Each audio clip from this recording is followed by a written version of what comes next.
The death penalty really was reintroduced and a moratorium on it was lifted because of this very attack, Yelda, in December 2014. The country said that in the wake of this horrendous attack, the country needed to take extreme measures in extreme circumstances, and they lifted the moratorium on the death penalty. These are the first death sentences to be handed out in connection to the Army public school massacre, so they are quite significant.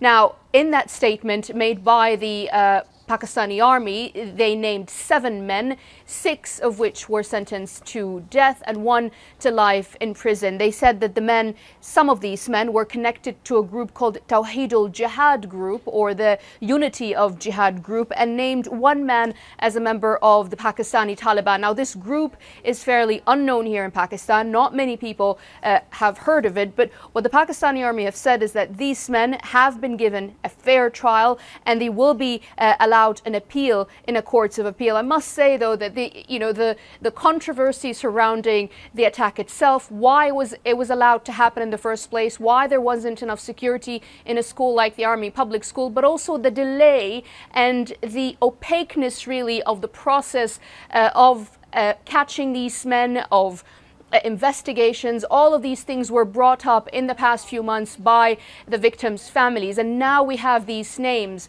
of the men. What we don't have are more details about how they were caught, when they were caught, where they were caught, and the exact connections these men have with the Pakistani Taliban and how exactly they carried out the attack. But again, a significant development in the story that you now have 7 men named and sentenced in connection to that attack.